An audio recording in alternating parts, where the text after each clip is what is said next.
So in part one, I was just starting to talk about domain names. And usually there's 3 sections. It's divided by a dot in between the first slashes. Okay. Sometimes there's only 2. In that case, the first part will be the actual domain name. Okay. So this is the domain name.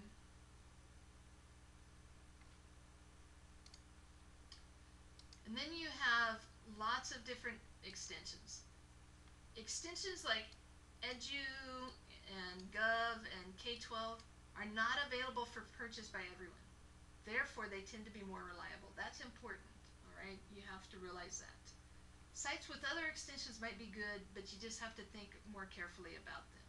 So these are some examples. Of course, they're foreign countries. There are .com is the most common. .orgs often are good, but again, anyone can have a .org site or a .net site. .mil, not everybody can have those.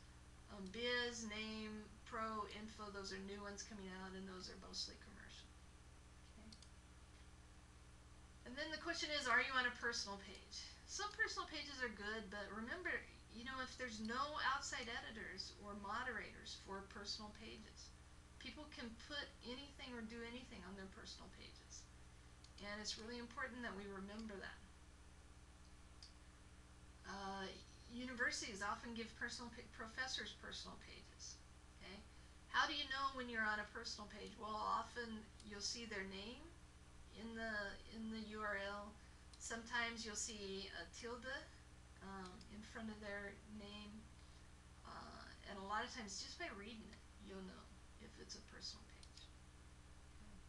This is the one that was used in TeachZac to read.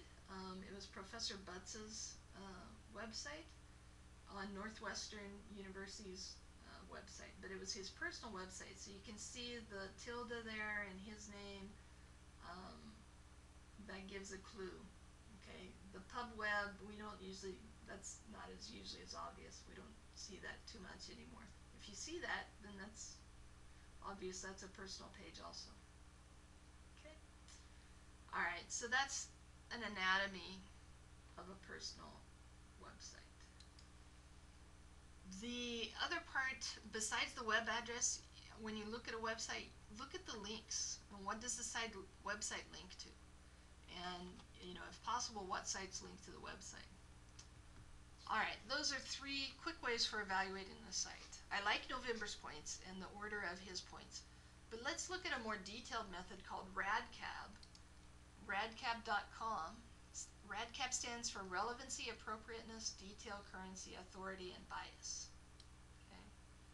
So let's look at this a little bit. Relevancy. Students should ask themselves whether the website has any clear connection to their topic.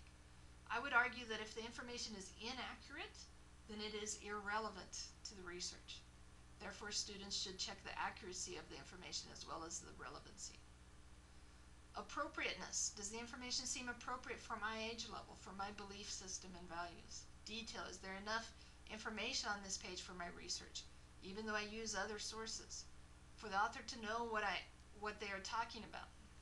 Is there enough detail here for the author to know what they're talking about?